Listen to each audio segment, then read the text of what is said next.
विद्यार्थिनी मैत्रिणींनो, चॅप्टर दुसरा रेशीम याच्या चौथ्या सेशनमध्ये मी आपणा सर्वांचे स्वागत करते.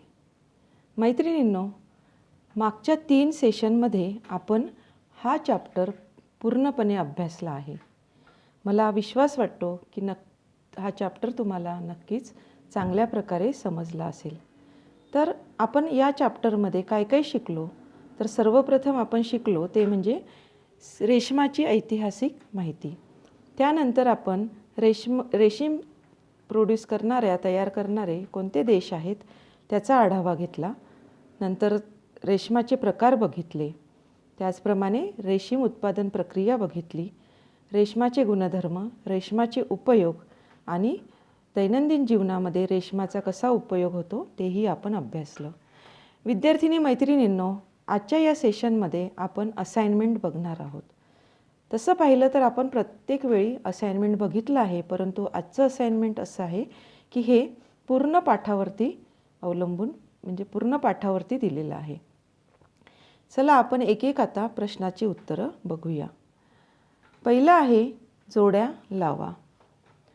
पहिली जोडी सेरिकल्चर. आता इथे 2 कॉलम दिलेले आहेत, ज्याच्यामध्ये पहिल्या कॉलममध्ये 4 आणि दुसऱ्या कॉलममध्ये 5 शब्द दिलेले आहेत. आता बघा, पहिली जोडी आहे सेरिकल्चर. सेरिकल्चरमध्ये बॉम्बिक्स मॉरी या जातीचे कीटक वापरले जातात, म्हणून बॉम्बिक्स मॉरी याचं उत्तर आहे. कोशापासून धागा निर्मिती. कोशापासून धागा निर्मिती म्हणजे थ्रोईंग प्रोसेस. जंगली रेशीम. जंगली रेशीम हे मुगा रेशीम हे त्याचं उदाहरण आहे. कातीव रेशीम म्हणजे स्पंज सिल्क. कातीव रेशीम हे आखूड तंतूंपासून बनलं जातं, म्हणून याला ही जोडी लागू शकते. पुढच्या जोड्या बघा. निर्गोंदीकरण. निर्गोंदीकरण या प्रक्रियेमध्ये आपणा सर्वांना माहितीच आहे की सेरेसिन आपण काढून टाकतो, त्यामध्ये जो चिकटा आहे तो काढून टाकतो, म्हणून याची जोडी सेरेसिन दूर करणे याच्याशी लागते. त्यानंतर आहे स्टोविंग. स्टोविंगमध्ये आपण कोशांना वाफ देतो की जेणेकरून आतला किडा मरून जाईल. नंतर वजन वाढवणे. वजन वाढवणे प्रक्रियेसाठी आपण धातूचे पदार्थ वापरतो. आणि थ्रोईंगची प्रक्रिया म्हणजे आपण जेव्हा या फिलामेंटला पीळ देतो त्याला थ्रोईंग असं म्हणतात. यानंतरच्या प्रश्नाकडे आपण वळूया. विधाने चूक किंवा बरोबर. रेशीम हा सर्वात मजबूत प्राणीज तंतू आहे. तर हे विधान बरोबर आहे, कारण रेशमाची मजबूती ही लोकरीपेक्षाही जास्त आहे, त्याच्यामुळे तो सर्वात मजबूत प्राणीज तंतू आहे. दुसरं आहे रेशीम तंतूची चमक कमी असते. हे विधान चूक आहे, कारण रेशमी तंतू हा चमकदार तंतू आहे. रेशमाची उष्णता वाहकता कमी आहे. हे बरोबर आहे. रेशमाची उष्णता वाहकता कमी असल्यामुळे आपल्याला हे कपडे हिवाळ्यामध्ये आल्हाददायक वाटतात.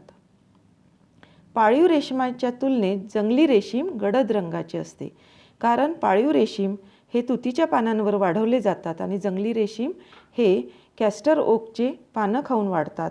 त्यामुळे यांचं फूड चांगलं नसतं, यांचं अन्न चांगलं नसतं, म्हणून ते गडद रंगाचं असतं. रेशीम तंतूवरील गोंदाला फायब्रॉइन म्हणतात. हे विधान चूक आहे, कारण त्याला सेरेसिन असं म्हणतात. पाळीव रेशीम बॉम्बिक्स मॉरी जातीच्या कीटकापासून मिळते. हे विधान बरोबर आहे. रेशीम हा एकमेव नैसर्गिक फिलामेंट तंतू आहे. हेही विधान बरोबर आहे, कारण नैसर्गिक बाकीचे जेवढे ते काही तंतू आहेत, उदाहरणार्थ सुती तंतू, उनी तंतू, ज्यूट तंतू, लिनन तंतू, हे सर्व तंतू हे स्टेपल तंतू आहेत. रेशीम तंतूची आर्द्रता शोषकता मध्यम आहे. हे वाक्य चूक आहे, कारण याची आर्द्रता शोषकता चांगली आहे. रेशमाचे कपडे हलके असतात. हे विधान बरोबर आहे, कारण रेशमाची घनता कमी आहे, त्यामुळे हे तंतू बारीक असतात आणि म्हणून यापासून बनले जाणारे कापडसुद्धा हलके असते. रेशमावर कीटकांचा हानिकारक परिणाम होतो. हे बरोबर आहे, कारण रेशीम हे प्राणीज तंतू आहे, म्हणून त्यामध्ये प्रोटीन असतं आणि प्रोटीन खाण्यासाठी त्याच्यावरती कीटक येतात, म्हणून कीटकांचा हानिकारक परिणाम होतो. पुढचा प्रश्न बघूया. सुयोग्य पर्याय निवडून वाक्य पूर्ण करा. नैसर्गिक फिलामेंट तंतू हा रेशीम आहे. जळणाऱ्या रेशमी तंतूचा वास हा जळणाऱ्या केसाप्रमाणे येतो. रेशमी धाग्याच्या उत्पादनात सेरिकल्चरनंतर येणारी उत्पादन प्रक्रिया म्हणजे फिलेचर. रेशमी धाग्यावरील सेरेसिन काढून टाकणे या प्रक्रियेला निर्गोंदीकरण असं म्हणतात. रेशमी तंतूची चमक ही जास्त असते. या प्रक्रियेमुळे रेशमी धाग्यांना पीळ दिला जातो. थ्रोईंग या प्रक्रियेमुळे रेशमी धाग्यांना पीळ दिला जातो. रेशमी तंतूची आर्द्रता शोषकता कशी आहे तर चांगली आहे. रेशमी तंतूंचे प्राप्तिस्थान. रेशमी तंतू हे आपल्याला अळीपासून मिळतात. रेशमी तंतूची सूक्ष्मदर्शकीय रचना काचदांड्याप्रमाणे ते तंतू दिसतात. कारण आपण मागेच बघितलं आहे मागच्या चॅप्टरमध्ये पाठामध्ये की खवलेदार कुठला तंतू दिसतो तर लोकरी तंतू हा खवलेदार दिसतो आणि मागच्या वर्षी बघितलं आहे की सुती तंतू हा पिळदार असतो. त्यानंतर रेशमी तंतूची घनता कशी आहे कमी आहे. त्यामुळे हे कपडे वजनाला सुद्धा हलके असतात. रेशमी तंतूला हानिकारक परिणाम पोहोचवणारा घटक आहे कीटक. कारण रेशमी तंतू हे प्राणीजे तंतू आहे. त्यामुळे ते प्रथिनजन्य तंतू आहेत आणि प्रथिने खाण्यासाठी कीटक लागतात आणि त्यामुळे ते हानिकारक परिणाम पोहोचवतात. रेशीम तंतूचा प्रमुख उपयोग हा पेहरावासाठी केला जातो. रेशमी तंतूच्या प्रथिनांचे नाव आहे फायब्रॉइन. रेशमी तंतूच्या गोंदाचे नाव आहे सेरेसिन. वस्त्रतंतूची सम्राज्ञी या नावाने संबोधला जाणारा तंतू म्हणजे रेशीम तंतू. बॉम्बिक्स मॉरी या जातीच्या कीटकाचे अन्न तुतीची पानं हे त्याचं अन्न आहे. कारण एरंडाची पानं ही जंगली रेशीम खातात पण तुतीची पानांवर मात्र बॉम्बिक्स मॉरी हे कीटक वाढवले जातात. यानंतर आपण बघणार आहोत की चूक किंवा बरोबर परंतु ते कारणासह. की चूक असेल तर त्याचं कारण काय आणि बरोबर असेल तर ते काय कारण आहे. पहिलं विधान आहे रेशीम हा नैसर्गिक सेल्युलोजन्य तंतू आहे.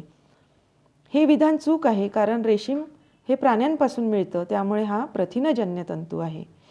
रेशीम तंतूची ओली मजबूती कमी आहे. हे विधान बरोबर आहे कारण रेशीम तंतू ज्यावेळी ओला होतो त्यावेळेस त्याची मजबूती कमी होते परंतु कोरड्या स्थितीमध्ये त्याची मजबूती जास्त असते. सूक्ष्मदर्शक यंत्राखाली पाहिले असता तंतू पिळदार दिसतो. हे विधान चूक आहे कारण पिळदार कुठला तंतू दिसतो तर सुती तंतू हा पिळदार दिसतो परंतु रेशमी तंतू हा काचेच्या दांड्यासारखा गुळगुळीत दिसतो. रेशीम तंतूवर बुरशीचा हानिकारक परिणाम होतो. हे विधान चूक आहे कारण रेशमी तंतू हे प्रथिनजन्य तंतू आहे त्यामुळे बुरशीपेक्षा कीटकांचाच त्यावरती जास्त परिणाम होतो. रेशमी तंतूचा उपयोग समारंभातील वस्त्रांसाठी करतात. याचं कारण असं आहे की रेशमी तंतू हे चमकदार असतात चांगल्या दर्जाचे असतात त्यामुळे यांचा उपयोग समारंभामध्ये घालणाऱ्या वस्त्रांसाठी केला जातो. यानंतर आपला प्रश्न येणार आहे तो म्हणजे रेशमी धाग्याच्या उत्पादनातील प्रक्रियांची नावे क्रमवार लिहा. पहिली प्रक्रिया आहे ती म्हणजे सेरिकल्चर म्हणजे रेशमी कीटकांचे जीवनचक्र ज्यामध्ये अंडी अळी कोश आणि पतंग ह्या 4 अवस्था येतात. त्यानंतर स्टोविंग ही प्रक्रिया केली जाते. त्यानंतर फिलेचर म्हणजे कोशापासून धागा निर्मिती, नंतर निर्गोंदीकरण आणि वजन वाढवणे या प्रकारे रेशमी धाग्याच्या उत्पादनामध्ये प्रक्रिया होते. आता विजोड शब्दाभोवती गोल आकार काढा. निर्गोंदीकरण कुजवणे, वजन वाढवणे आणि स्टोविंग. तुम्हा सगळ्यांना माहिती आहे निर्गोंदीकरण, वजन वाढवणे आणि स्टोविंग हे रेशमाशी संबंधित आहे परंतु कुजविणे हे आपण लिननशी संबंधित आहे आपल्याला माहिती आहे. हे आपण मागच्या वर्षी शिकलो होतो. मुगा रेशीम, एरी रेशीम, पाळीव रेशीम आणि टसर रेशीम. मुगा, एरी, टसर हे जंगली रेशीमाची उदाहरणं आहेत म्हणून पाळीव रेशीम हे बिजोड शब्द आहे. अळी, कोश, झाड आणि कीटक. अळी, कोश आणि कीटक ह्या अवस्था आहेत, तर झाड हा बिजोड शब्द आहे. टसर रेशीम, लोकर, सुती आणि मुगा रेशीम. याच्यामध्ये टसर रेशीम, मुगा रेशीम, लोकर आणि सुती रेशीम. तर मला असं वाटते की हा प्रश्न इथे चुकलेला आहे, कारण इंग्लिश मीडियममध्येही हा प्रश्न दिलेला नाही आहे. ॲक्च्युली हा जर प्रश्न विचारायचाच होता तर इथे टसर, लोकर, मुगा आणि रेशीम असं विचारलं असतं, तर टसर, लोकर आणि मुगा हे आखूड तंतूंपासून बनवले जातात, तर रेशीम हे लांब तंतूंपासून बनवलं जातं. यानंतर आपण बघणार आहोत ते म्हणजे नावे लिहा. पहिलं आहे रेशीम तंतूवरील गोंद, याला म्हणतात सेरेसिन. रेशमी तंतूंच्या प्रथिनांचे नाव आहे फायब्रॉइन. पाळीव रेशीम निर्मिती करणाऱ्या कीटकांची जात बॉम्बिक्स मॉरी. बॉम्बिक्स मॉरी जातीच्या रेशमी कीटकांचे अन्न आपल्याला माहिती आहे की त्यांना तुतीची पानं खाऊ घालतात, म्हणून तुतीची पानं हे त्यांचं मुख्य अन्न आहे. रेशमी कीटकाला वाफ देऊन मारण्याची क्रिया करतात, कारण हा कीटक जर कोशामधून बाहेर आला तर तंतू तुटून जाईल, म्हणून याला मारून टाकतात. रेशमी कीटकाला वाफ देऊन मारण्याची क्रिया याला स्टोविंग असं म्हणतात. रेशमी धाग्यावरून गोंद काढण्याच्या प्रक्रियेला डिगमिंग असं म्हणतात. मराठीमध्ये त्याला निर्गोंदीकरण असं म्हणतात. फुटलेल्या कोशापासून मिळणारे रेशीम तंतू हे स्पन तंतू असतात, म्हणजे फुटलेल्या कोशापासून आपल्याला आखूड तंतू मिळतात, त्यामुळे या तंतूंपासून मिळणारं जे रेशीम आहे त्याला आपण स्पन सिल्क किंवा कातीव रेशीम असं म्हणतो. यानंतर रेशमी तंतूला पीळ देण्याची प्रक्रिया. रेशमी तंतूला पीळ देण्याच्या प्रक्रियेला आपण म्हणतो थ्रोईंग प्रोसेस. थ्रोईंग म्हणजे यांनी पीळ दिला जातो. नंतर या प्रक्रियेमध्ये धातूज पदार्थांचा वापर होतो. वेटिंग म्हणजे वजन वाढवणे, यामध्ये धातूज पदार्थ वापरून त्याचं वजन वाढवलं जातं. कोशामधील कीटक ज्यावेळी कुकून कंप्लीट होतो आणि तो कीटक कोशस्थ होतो, आतमध्ये राहतो, या अवस्थेला कोशामधील कीटकाला प्युपा असं म्हणतात. रेशमी कीटकांनी स्वतःभोवती तंतू गुंडाळून तयार होणारी अवस्था म्हणजे कुकून. कोशावरून रेशमी तंतू उलगडण्याची प्रक्रिया ज्याला आपण रिलिंग असं म्हणतो. आता फरक स्पष्ट करा. पाळीव रेशीम व कातीव किंवा स्पन रेशीम. विद्यार्थिनींनो, तुम्हाला माहिती आहे की पाळीव रेशीम हे चांगल्या दर्जाच्या कोशांपासून तयार केलं जातं, तर कातीव रेशीम, स्पन रेशीम हे खराब फुटलेल्या कोशांपासून मिळवलं जातं. पाळीव रेशीम हे कोशावरून सलग अखंड लांबीचे फिलामेंट काढले जातात, परंतु कातीव रेशीम हे कोशावरून तुटलेल्या कमी लांबीच्या आखूड तंतूंपासून बनवलं जातं. पाळीव रेशीम हे अत्यंत गुळगुळीत, चमकदार व मजबूत असतं, तर कातीव रेशीम हे कमी गुळगुळीत, कमी चमकदार व कमी मजबूत असतं. त्यानंतर किमतीच्या बाबतीमध्ये पाळीव रेशमाची किंमत जास्त आहे, तर कातीव रेशमाची किंमत कमी आहे. पाळीव रेशीम हे खास समारंभाच्या वस्त्रासाठी याचा उपयोग करतात, तर कातीव रेशमांचा अस्तर, तुम्हाला माहिती आहे कपड्यांच्या आतमध्ये बरेचदा अस्तर वापरलं जातं, त्याच्यासाठी याचा उपयोग करतात, किंवा संमिश्र कपडे यामध्ये त्याचा उपयोग केला जातो. यानंतरचा प्रश्न आपण बघणार आहोत तो म्हणजे कारणे लिहा. रेशमी तंतूला वस्त्र तंतूंची सम्राज्ञी असे संबोधतात. याचं कारण असं आहे की रेशीम हा एकमेव नैसर्गिक फिलामेंट तंतू आहे, लांब तंतू आहे, आणि त्याची चमक ही सर्व तंतूंपेक्षा जास्त आहे, नैसर्गिक तंतूंपेक्षा जास्त आहे, म्हणून याला वस्त्र सम्राज्ञी असं संबोधतात. रेशमी तंतूंची दीर्घकालीन साठवणूक करताना विशेष खबरदारी आवश्यक असते, कारण रेशमी तंतूंवरती कीटकांचा हानिकारक परिणाम होतो, म्हणून त्यांना दीर्घकाळ साठवताना विशेष खबरदारी घ्यावी लागते.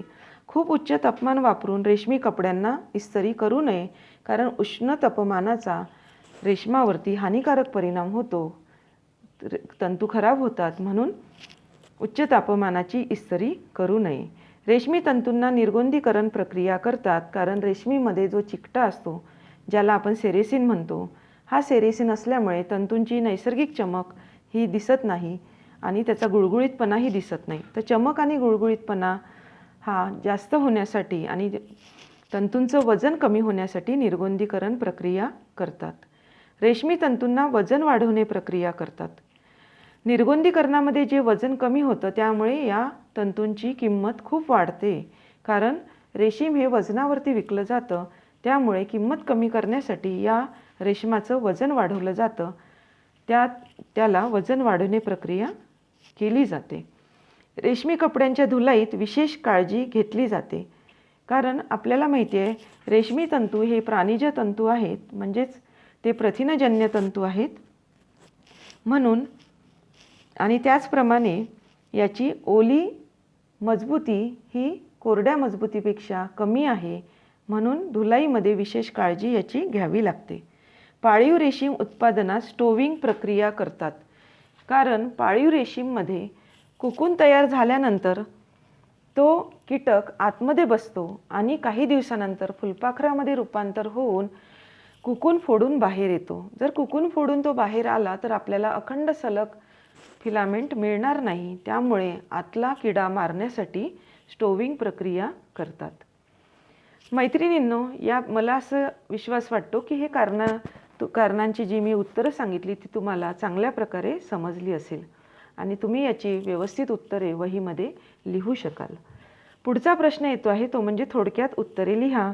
याच्यामध्ये सेरिकल्चर, उत्पादन करणाऱ्या देशांची नावं, जंगली रेशीम, स्पन सिल्क, पाळीव रेशीम, वजन वाढवणे, निर्गोंदीकरण किंवा गुणधर्मांवरती म्हणजे जैविक गुणधर्म, सूक्ष्मदर्शकीय गुणधर्म, औष्णिक गुणधर्म या प्रकारे आपल्याला शॉर्ट नोट्स म्हणजे थोडक्यात उत्तरे लिहा किंवा टिपा लिहा विचारू शकतात. तसेच सेरिकल्चर, जंगली रेशीम, कातीव रेशीम आणि रेशमांचे उपयोग असाही प्रश्न हा टिपा लिहा यासाठी विचारला जातो. मैत्रिणींनो, मोठा प्रश्न म्हणजे दीर्घोत्तरी यामध्ये रेशमी कीटकांचे जीवनचक्र स्पष्ट करा हा प्रश्न बरेचदा आपल्या बोर्डाच्या एक्झाममध्ये विचारला जातो.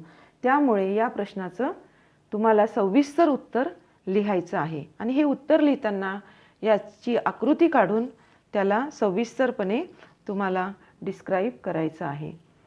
तर मला असं वाटतं की आजच्या या सेशनमध्ये आपण जी प्रश्नांची उत्तरं सखोलपणे त्याची उत्तरं बघितली, समजून घेतली, तर आपणाला ती चांगल्या प्रकारे समजली असेल.